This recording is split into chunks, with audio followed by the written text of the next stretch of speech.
ဒါတွေမကသေးဘူးရွာကြီးတရွာလုံးပြန်လဲမွေးဖွားခြင်းရဲ့ဂရိတစ္ဆာစာချုပ်ပေါ်မှာလည်းလက်ပွေရားတွေနှိမ့်လိုက်ကြတာပေါ့၃နှစ်ကြာပြီးတဲ့နောက်နှစ်ပေါင်းရာချီတွင်တစ်ခါမျှမကြုံဘူးတဲ့အဲ့ဒီလိုရာသီဥတုအပူလွန်ခဲ့ပြီးအောက်ဆီဂျင်ပြတ်လက်ခဲ့တဲ့ဘေးဒုက္ခကြီးဟာတမိုင်းဟောင်းတစ်ခုဖြစ်သွားခဲ့ပါပြီအရင်တုန်းကအသက်မဲ့6ကပ်နေပြီးအရင်းရှင်တွေရဲ့အမြင့်ပြတ်ဝါမျိုးခြင်းကိုခံရတော့မလို့ဖြစ်ခဲ့တဲ့ပင်လယ်ကမ်းခြေကတန်ငါရွာလေးဟာအခုဆိုရင်လုံးဝကိုအသွင်ပြောင်းလဲသွားခဲ့ပြီးအဆုံးအစမရှိကျပြန့်လာတဲ့စွန့်ပစ်မြေရိုင်းတွေနဲ့နန်စော်နေတဲ့ရေဆိုးကန်တွေအကုန်လုံးကိုရှင်းလင်းပစ်ခဲ့ပြီးအဲ့ဒီနေရာမှာရှင်းချအုပ်စုကစနစ်တကျစီမံထားတဲ့စံပြအစင်မီတိတ်သီးစမြင့်ပစုံကန်တွေနေရာယူလာခဲ့တယ်။မျိုးဥရာတီရောက်လာတာနဲ့စိမ့်လဲလဲကျမ်းမာတဲ့ရေပြင်အောက်မှာတက်ဝင်လှုပ်ရှားမှုတွေနဲ့ပြည့်နှက်နေပြီးပစုံတွေကိုကန်ထဲကနေစတင်ဆက်ယူတဲ့အချိန်ကျရင်တော့ပိုက်ကုံနဲ့ပါလာတဲ့အစင်မြင့်ပစုံတုပ်ကြီးတွေဟာဆွဲဆောင်မှုရှိတဲ့တက်ဝင်လှုပ်ရှားမှုတွေနဲ့တစ်ဖြက်ဖြက်ခုန်ပေါက်နေကြတော့တာပေါ့။ရှင်းချအုပ်စုရဲ့အစင်မြင့်အေးခဲတည်ယူပို့ဆောင်ရေးစနစ်နဲ့ချိတ်ဆက်မိသွားတဲ့အတွက်ကြောင့်ရွာကထွက်တဲ့ပင်လယ်စာတွေဟာတနိုင်ငံလုံးကမြို့ကြီးပြကြီးတွေရဲ့အစင်မြင့်ကုန်တိုက်ကြီးတွေစီကိုတန်တန်မတ်မတ်ရောက်ရှိသွားခဲ့ပြီးရွာသားတွေရဲ့ဝင်ငွေဟာအရင်ကထက်ငါးဆတီတီမြင့်တက်လာခဲ့တယ်။မြို့ပေါ်ကိုတက်ပြီးအလုပ်လုပ်နေကြတဲ့လူငယ်တွေလည်းရွာကိုတဖွဲဖွဲပြန်လာကြပြီးအိမ်တိုင်းလိုအိမ်တစ်တွေစောက်ကြကားသေးလေးတွေဝယ်ကြနေပေါ့ရွာထဲမှာနေတိုင်းပျော်ရွှင်ရေမောတန်တွေနဲ့စူညံလို့နေတော့တယ်ရွာထိပ်ကအတစ်ပြန်လဲတိုးချက်ဆောက်လုပ်ထားတဲ့ခန်းညားထဲဝါလာတဲ့ခင်မီအောက်ဆီဂျင်ပေးစက်ရုံကြီးရဲ့အရှိမတော့ရွာသားတွေကမိမိတို့သဘောဆန္ဒအလျောက်ပတ်စံစုပြီးကြောက်ပြအမဲတုံးကြီးတစ်ခုထူထောင်ထားကြတယ်အဲ့ဒီပေါ်မှာဂုံပုတ်တွေချီမုန်းကန်းဖွင့်ထားတဲ့အပူစာသားတွေတလုံးမှမပါပ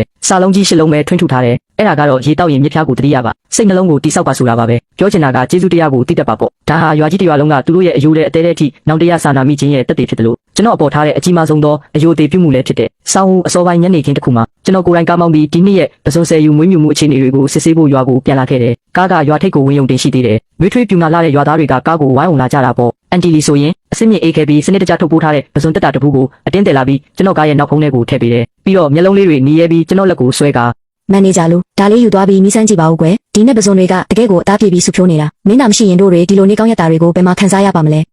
ကျွန်တော်လည်းပြုံးပြုံးလေးနဲ့ပဲဒီလိုလေးနဲ့လာတဲ့စေတနာတွေကိုလက်ခံလိုက်ပြီးရွာသားတွေနဲ့ရင်းရင်းနှီးနှီးနှုတ်ဆက်စကားပြောရင်းနဲ့ဝေးကွာနေတာကြာပြီးဖြစ်တဲ့ဒီလိုရွာတလေးတန်ရောစင်ကိုခံစားမိနေတော့မယ်ဒါပေမဲ့ရွာကော်မတီရဲ့ပျက်စီးယိုယွင်းနေတဲ့အုံနီခဲအဆောက်အုံပျက်စီးနာကနေဖြစ်မောင်းသွားတဲ့အချိန်မှာရင်းနှီးနေတဲ့လူရိတ်တစ်ခုကိုလှမ်းမြင်လိုက်ရတယ်အဲ့ဒါကတော့ရောက်ခမလူချန်ကွေ့ပါပဲသူကတန်ချစ်တက်နေတဲ့ဘီတက်ကလထိုင်အစုပ်ကြီးတစ်ခုပေါ်မှာထိုင်နေပြီးတကူလုံးလဲညစ်ပတ်ပေရလို့လက်ထဲမှာလဲအနာကုတ်ပဲ့နေတဲ့ခွက်စုပ်ကြီးတစ်ခုကိုကင်ထားတယ်သူ့ရဲ့သားကျွန်တော်ရောက်ဖလူဟောက်ကတော့ထောင်ထဲမှာပြစ်ဒဏ်ကြခံနေရတော့မယ်သူလေးဖြတ်ပြီးမတမဆွမ်းဖြစ်သွားပြီးတဲ့နောက်မှာတော့ရွာကနေလာစဉ်ပေးကမ်းတဲ့အနှဲငယ်မြတော့လူမှုဖူလုံရေးထောက်ပံ့ကြေးလေးနဲ့ပဲမတယုံတမဲအငတ်ငတ်အပြက်ပြက်ရှင်တန်နေရတာသူကပါစက်ကြီးရွက်ဆောင်နေပြီးမှုံဝါးနေတဲ့မျက်ဝန်းတွေနဲ့ဒီလိုပျော်ရွှင်ဆူညံနေတဲ့စီကားလာတဲ့မြင်ကွင်းကြီးကိုစိုက်ကြည့်နေရှာတယ်သူဟာတစ်ချိန်လုံးကတော့အဲ့ဒီယွမ်သိန်း300ကိုကော်မရှင်ကလောက်တွက်နဲ့တရွာလုံးကိုတွင်းနဲ့ကြီးတဲ့တွန်းပို့ဖို့စူးစမ်းခဲ့သူဖြစ်တယ်အခုတော့တရွာလုံးကကျွန်တော်ရဲ့ဥဆောင်မှုအောက်မှာအားလုံးအတူတူချမ်းသာကြွယ်ဝတဲ့လမ်းစဉ်ကိုရှောက်လန်းနေကြပြီဒါပေမဲ့သူတယောက်တည်းဒီလိုစီကားမှုတွေပျော်ရွှင်မှုတွေရဲ့အပြင်ဘက်မှာထာဝရအပေခံဖြစ်လို့နေတော့တယ်ဒါဟာသူ့အတွက်တော့အရက်ဆက်ဆုံးဖြစ်တယ်လို့အမြတ်တာဆုံးသောဝိလည်မှုပါပဲကျွန်တော်ကားကိုမရက်ပဲလီဗာကိုနင်းလိုက်တော့ကားလေးကအဲ့ဒီအဆောက်အုံအပြက်စီးကိုအေးအေးလူလူဖြတ်မောင်းသွားခဲ့ပြီးကားပြတင်းပေါက်အပြင်ဘက်ကနေပင်လယ်လေးနဲ့အတူပစုံတွေအောင်မြင်စွာရရှိတဲ့ပင်လယ်စာအနက်ညှိစောတင်းတင်းလေးက